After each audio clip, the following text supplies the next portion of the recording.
It was late afternoon when Laura Bennett heard a gentle knock on her front door. She wasn't expecting anyone.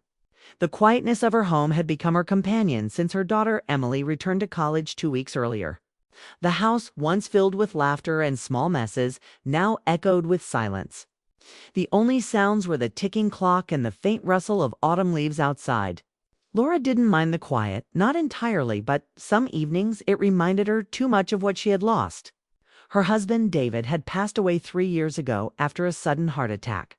Since then, life had been a series of days she tried to fill with small routines: gardening, reading, cooking for one. When she opened the door, surprise flashed across her face. Standing there, holding a bouquet of lilies and wearing an uncertain smile, was Ryan Carter, Emily's boyfriend. "Ryan?" she said, blinking in confusion. "What are you doing here?" He shifted slightly, his brown hair falling over his forehead. "Hi, Mrs. Bennett. I hope I'm not bothering you. I was in town for work, and I thought I'd drop by." Laura smiled politely, though curiosity tugged at her. "Oh, well, that's kind of you. Emily didn't mention you'd be visiting." "She doesn't know," he admitted, giving a small, shy laugh. "I wanted to surprise her, but since she's away, I thought maybe I could check in with you instead, if that's okay." She hesitated for a second, then stepped aside. "Of course. Come in. It's been a while." The familiar scent of coffee filled the kitchen as Laura poured him a cup. Ryan took a seat at the table, looking around at the cozy home. The framed pictures, the books neatly stacked, the faint warmth of family that still lingered. "You've kept this place beautiful," he said softly. "Thank you," she replied, sitting across from him. "It keeps me busy." Ryan nodded, studying her face for a moment. She looked graceful, even in her simplicity: soft sweater, hair loosely tied, eyes that held quiet strength. There was something about her presence that felt grounding. They started talking first about Emily, her classes, and her dreams. Then the conversation drifted to Ryan's job, his travels, his new project in the city. He spoke with passion, his hands moving as he described things. Laura couldn't help but notice how much he had changed. The last time she saw him, he was just a boy nervously holding her daughter's hand at a family dinner. Now he looked more confident, more composed, a young man with clear eyes and purpose. "You've really grown into yourself."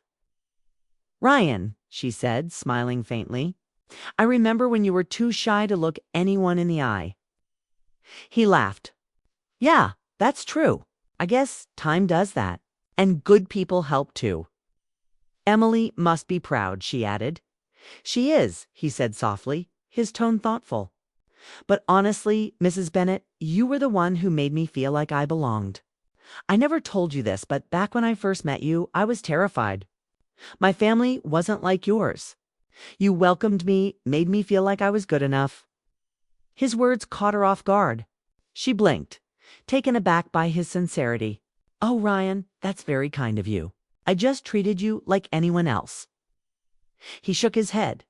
"No, you listened. You cared. That made a difference."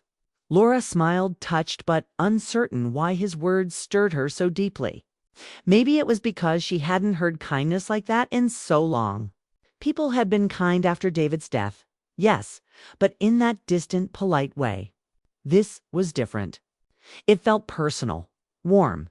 The evening light filtered through the curtains, painting golden lines across the kitchen floor. They talked for nearly 2 hours, and time passed without either of them noticing. The conversation felt easy, like talking to an old friend. Laura found herself laughing, really laughing for the first time in months, when Ryan finally stood to leave. The sun had already dipped below the trees. "It was really good to see you," he said, pausing by the door. "I didn't expect to stay this long." "Me neither," she admitted, smiling. "But it was nice. Thank you for visiting." He nodded but hesitated, as if something was still on his mind. "Can I ask you something personal?" "Of course," she said cautiously. He looked down, his voice gentle. "Are you happy?" The question stunned her. She blinked, unsure how to respond. "Happy?" she repeated, buying herself time. "I mean, since Mr. Bennett passed," he added quickly. "You always seem strong, but I don't know, sometimes strong people hide the deepest sadness." For a moment, She didn't breathe. His concern felt sincere, but the question touched a place she'd carefully locked away. She swallowed hard, then smiled faintly. I'm managing. Some days are better than others. That's life, isn't it? Ryan nodded, but his gaze held something deeper, something that made her uneasy in the gentlest way. You deserve to be more than just managing, Mrs. Bennet. You deserve to feel alive again. The words lingered between them, soft yet powerful. Laura's chest tightened, not from discomfort, but from something she couldn't name. It had been years since anyone spoke to her like that. Not as a widow, not as someone broken, but as a woman who still mattered. She forced a small laugh, trying to lighten the moment. You sound like someone who reads too many self-help books. Ryan smiled. Maybe. Or maybe I just notice when someone's forgotten how special they are. His words made her blush. She wasn't sure why. Thank you, Ryan, she said quietly, her voice barely a whisper. He gave a small nod, then stepped outside into the fading light. Take care, Mrs. Bennet. She watched him walk to his car, her heart inexplicably heavy. When his car disappeared down the road, the silence of the house returned, deeper now, more noticeable. She stood by the doorway longer than she should have, the scent of lilies still in her hands. That night she couldn't sleep. Ryan's question replayed in her head. Are you happy? Over and over again. It was strange how for simple words could unravel years of carefully built calm. She turned on the bedside lamp and reached for a framed photo of her family. Her late husband smiling beside her. Emily, still a child in her arms. She stared at it for a long while, feeling both love and ache wash over her. She whispered to the picture, I was happy once. But deep down, she knew that happiness had faded long before David's death. They had loved each other, yes, but in a way that had dulled with time, routine replacing affection, politeness replacing passion. She had accepted it as normal, as what marriage became after years of responsibility and loss. And yet, here she was feeling something stir again, something small but undeniable. All because of one unexpected visit and one kind question from a young man who wasn't supposed to matter this much. The next morning, she tried to brush it off. She told herself it was nothing. He was just being kind, just thoughtful. But every time she walked past the kitchen, she saw the empty cup he had used.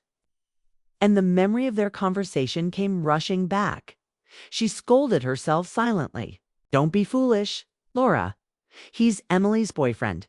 But no matter how many times she tried to push the thought away, something deep inside whispered differently. It wasn't about romance, not yet. It was about being seen, being understood. For the first time in years, someone had looked past her widowhood, her loneliness, her quiet routines, and simply seen her. And that feeling, as dangerous as it was, felt almost like coming back to life. Little did she know, this was only the beginning, because Ryan wasn't done with surprises, and neither was life. The following week, Laura tried to focus on her routine, grocery shopping, cleaning, and her part-time library job, but her thoughts kept circling back to Ryan's visit. Every time she recalled his warm smile or the quiet way he listened, a strange mixture of comfort and unease stirred inside her. She scolded herself for overthinking. He was just being kind, she reminded herself. Yet that single question, are you happy? Refused to leave her. Days passed, and the autumn chill deepened. One Thursday afternoon, as Laura returned from the market, her phone buzzed. The message on the screen made her heart skip. It was from Ryan. Ryan, hi, Mrs. Bennet. Hope you're doing okay? I'll be in town again this weekend. Mind if I drop by? Laura stared at the screen. Her first instinct was to say no, not because it was wrong, but because she didn't want to confuse herself.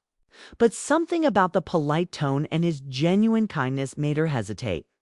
After a long moment, she typed back, Of course, Ryan, you're always welcome.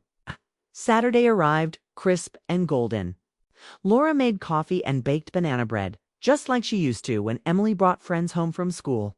It was habit, an act of hospitality, she told herself. When Ryan knocked, she opened the door with a smile that surprised even her. He stepped in, carrying that same easy charm. "Smells amazing," he said, glancing at the tray on the counter. "You didn't have to do all this." "Nonsense," she replied. "You're a guest." They sat down again at the kitchen table just like last time. The conversation flowed effortlessly. They talked about books, travel, music, and the simple things people forget to appreciate. Laura found herself laughing freely, her eyes shining in a way they hadn't in years. At one point, Ryan said quietly, "You remind me of my mom." Laura blinked, caught off guard. "Oh, how so?" "She was warm like you," he said. "But she lost herself after my dad left. It's strange. Sometimes I wish she had someone to remind her she still mattered." His voice carried a weight of sincerity that made Laura's chest tighten. She looked at him, this young man who was supposed to be just her daughter's boyfriend, and saw the depth behind his words. He wasn't flirting. He was simply being honest, thoughtful, compassionate. "That's a kind thing to say," she murmured. "But it sounds like she raised a good man." He smiled, a soft, grateful smile. "Maybe, but hearing you say that means more than you know." The silence that followed wasn't awkward. It was gentle, comfortable. Laura didn't realize how easily she had started enjoying his company, or how her heart had begun to anticipate it. Over the next few weeks, Ryan visited more often. Sometimes he came to fix something, a loose light switch, a broken drawer, always insisting you shouldn't have to handle this alone. Other times, he'd just stop by to share coffee and talk. Laura didn't tell Emily about these visits. She told herself it wasn't necessary. It wasn't a secret. Just something personal. Each meeting grew warmer, deeper, filled with laughter and shared memories. Ryan talked about his parents' divorce, his struggles finding direction, his hopes for the future. Laura spoke about her late husband, about raising Emily, about the quiet ache of living in a house once full of life. One evening, while washing dishes after dinner, Laura caught herself humming something she hadn't done in years. Ryan, drying plates beside her, looked at her fondly. "You should smile more," he said softly. "It suits you." She chuckled nervously. "You flatter me." "Just being honest," he said, meeting her eyes. "You're one of the most genuine people I know." Her heart thudded faster than it should have. She turned back to the sink, hiding the warmth rising in her cheeks. "Careful," she said lightly. "You'll make an old woman blush." He grinned. "You're not old, Mrs. Bennet. You're timeless." The word hung between them, timeless. It wasn't romantic, not exactly, but it carried something she couldn't ignore. Respect, admiration, maybe even affection. That night, when Ryan left, Laura lingered by the window, watching his car disappear again into the quiet street. Her heart felt both light and heavy. She didn't know what to call this friendship. Connection. Something she shouldn't feel. Whatever it was, it made her feel alive. But as days turned into weeks, that feeling began to change. One afternoon, while dusting the living room shelves, Laura came across a photo of Emily and Ryan at a family barbecue, laughing together, arms around each other. Her smile faded. The realization hit her hard. This wasn't just any young man. This was her daughter's boyfriend. The one she had welcomed into her home. The one she had praised to her friends. She sat down, holding the frame, guilt pressing against her chest. "What am I doing?" she thought. "Why does his company mean so much to me?" She tried to distance herself after that, fewer texts, shorter conversations. But Ryan noticed. One evening, he showed up at her door again, concern in his eyes. "Did I do something wrong?" he asked. "No, not at all," she replied too quickly. "I've just been busy." He studied her, then said quietly, "You've been avoiding me." "I haven't," she lied, looking away. He took a slow breath. "You have. And if it's because of how close we've gotten, I understand. But I don't want you to think it's wrong to have someone who cares about you." "Ryan," she said softly, shaking her head, "this is complicated." "It doesn't have to be," he replied gently. "You're someone I admire, someone I respect. You've helped me more than you know." His sincerity disarmed her again. She wanted to believe his words were harmless, that this connection was just kindness. But deep down, she felt the fragile line between comfort and something deeper beginning to blur. That night, she couldn't sleep again. Her mind replayed every moment, his words, his smile, the way he looked at her like she was more than her age, more than her grief. And then she imagined Emily, her daughter, completely unaware of the strange emotions stirring in her mother's heart. The guilt was sharp, but so was the loneliness. A week later, Emily called home. "Mom, Ryan's been quiet lately," she said. "Is everything okay? Has he mentioned anything?" Laura froze. "No," she said quickly. "I haven't heard from him." It wasn't true. Ryan had texted her that very morning asking how she was. She didn't know why she lied. Maybe to protect Emily, maybe to protect herself. But now a new unease settled in. Whatever this connection was, it was crossing boundaries she had never intended to cross. Still, fate had a way of testing even the strongest resolve. One evening, just as Laura was locking up for the night, it started to rain heavily. A knock came at the door, sharp, urgent. When she opened it, there was Ryan, drenched and shivering. "My car broke down near here," he said, breathless. "I didn't know where else to go." Without thinking, she pulled him inside. "You're soaked," she said, hurrying to grab a towel. "Sit down, I'll get you something warm." He smiled through the chill. "You always save me, Mrs. Bennet." She tried to laugh, but her hands trembled slightly. As the storm raged outside, they sat together in the glow of the fireplace, wrapped in blankets, sipping hot tea. The house felt smaller, warmer, more intimate than ever. There was no wrong intent, no forbidden act, just two lonely souls, finding quiet in the storm. But the closeness, the unspoken warmth between them was undeniable. Ryan looked at her, his expression soft. "You know," he said quietly, "I've never felt this understood before." Laura felt tears rise in her eyes.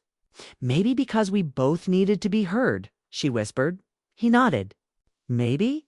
For a long moment, they just sat in silence, listening to the rain.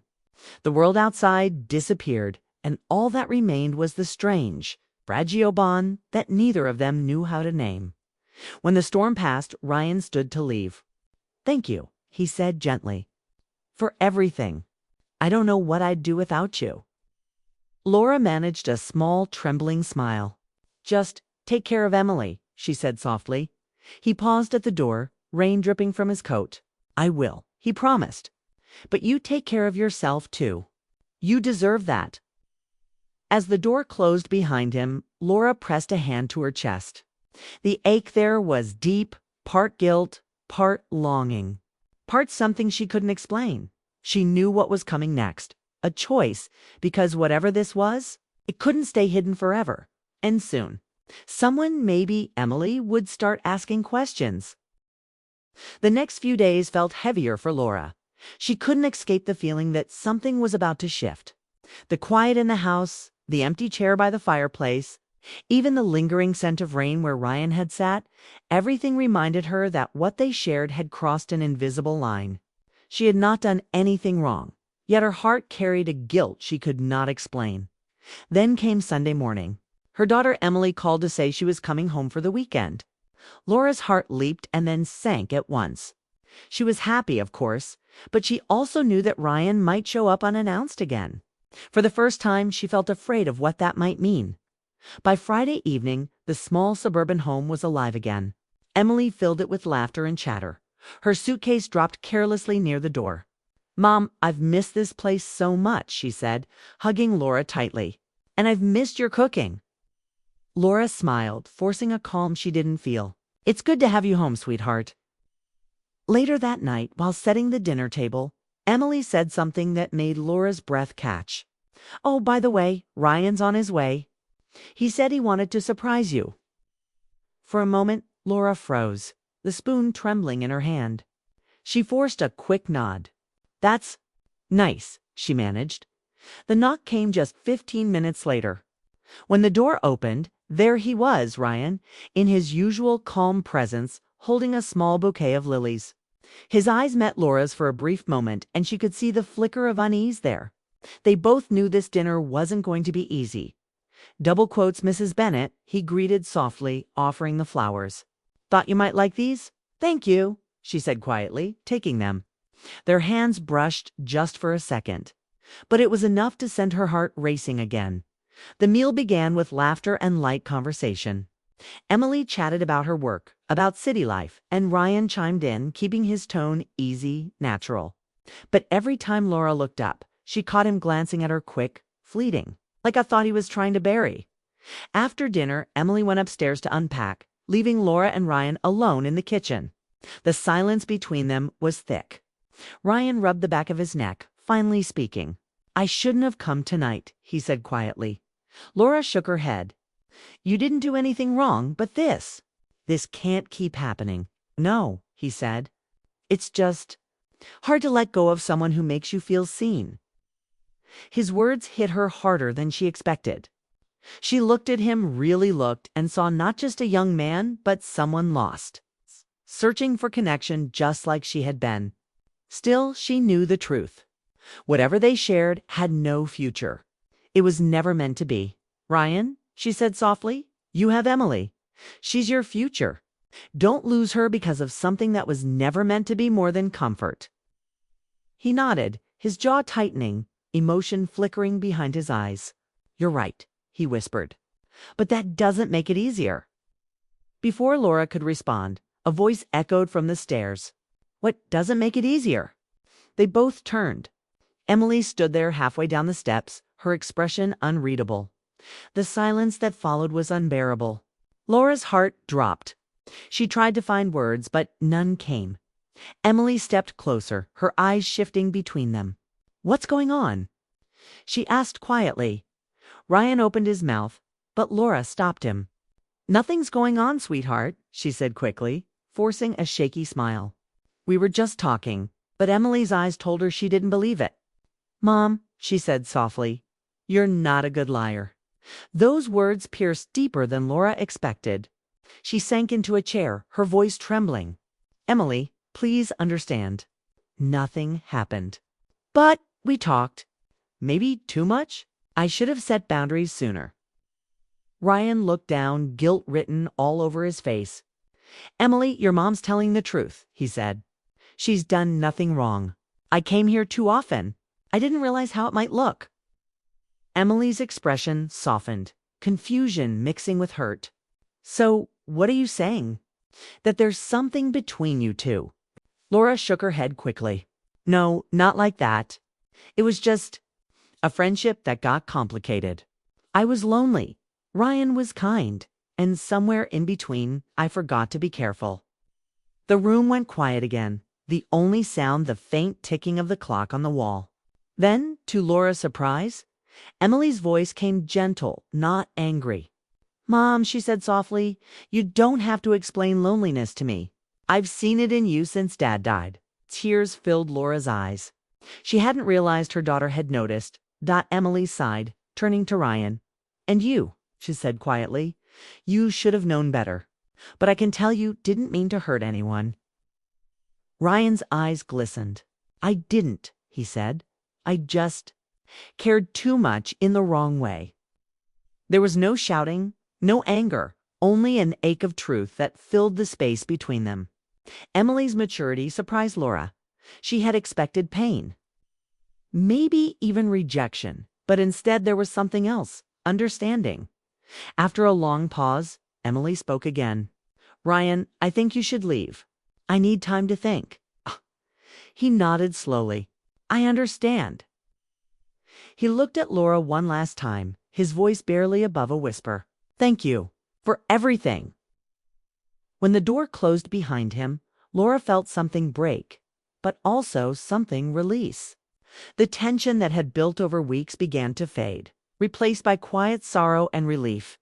Emily sat beside her mother, placing a hand over hers. You know, she said softly, I always thought you were so strong that you didn't need anyone. But seeing this, I think you've just been trying to survive.